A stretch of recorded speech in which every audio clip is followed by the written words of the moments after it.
Clinical scenario 2 is an etiology which is related to the cause of autism.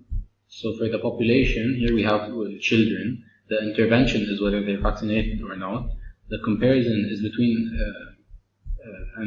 MMR children that were vaccinated and have autism and those who were not. And we have the outcome is to see whether they get autism or not. We enter to PubMed, like clinical queries, and we add the main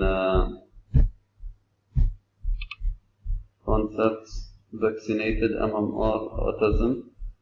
Because and we can do this in PubMed because it automatically adds an and between them and searches for them as meshes and keywords. We select narrow and we select etiology since it's related to the cause to see if the vaccine causes autism or not.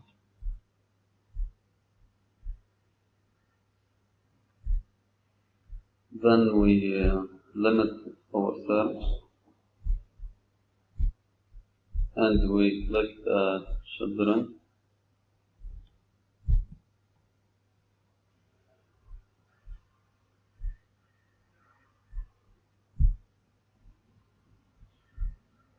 And we obtain 26 results.